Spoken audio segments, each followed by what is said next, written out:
The seller sent me this otoscope. It's by Anykit, and let me tell you, I have had one of these before, but you had to get on an app. This one actually has its own little camera that you plug your item into, which is really cool. I love that.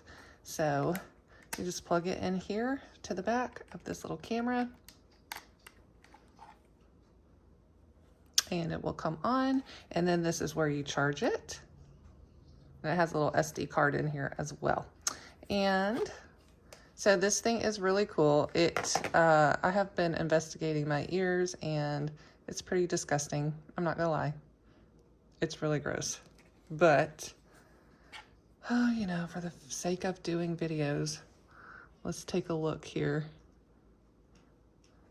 Let's see if we can see anything. Oh yeah, there's a lovely piece of wax and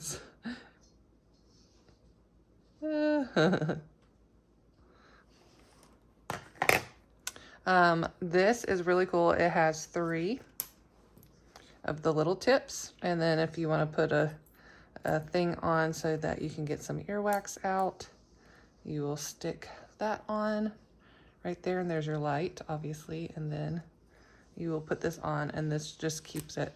Oops, we don't want to go that far with it.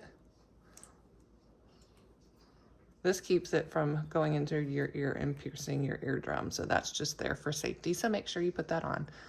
But yeah, this kit is absolutely amazing. If you were looking for a Gyroscope kit, I highly recommend this one. You can take pictures with it if you want to. You can change everything on here. It's really cool. But yeah, I highly recommend this one.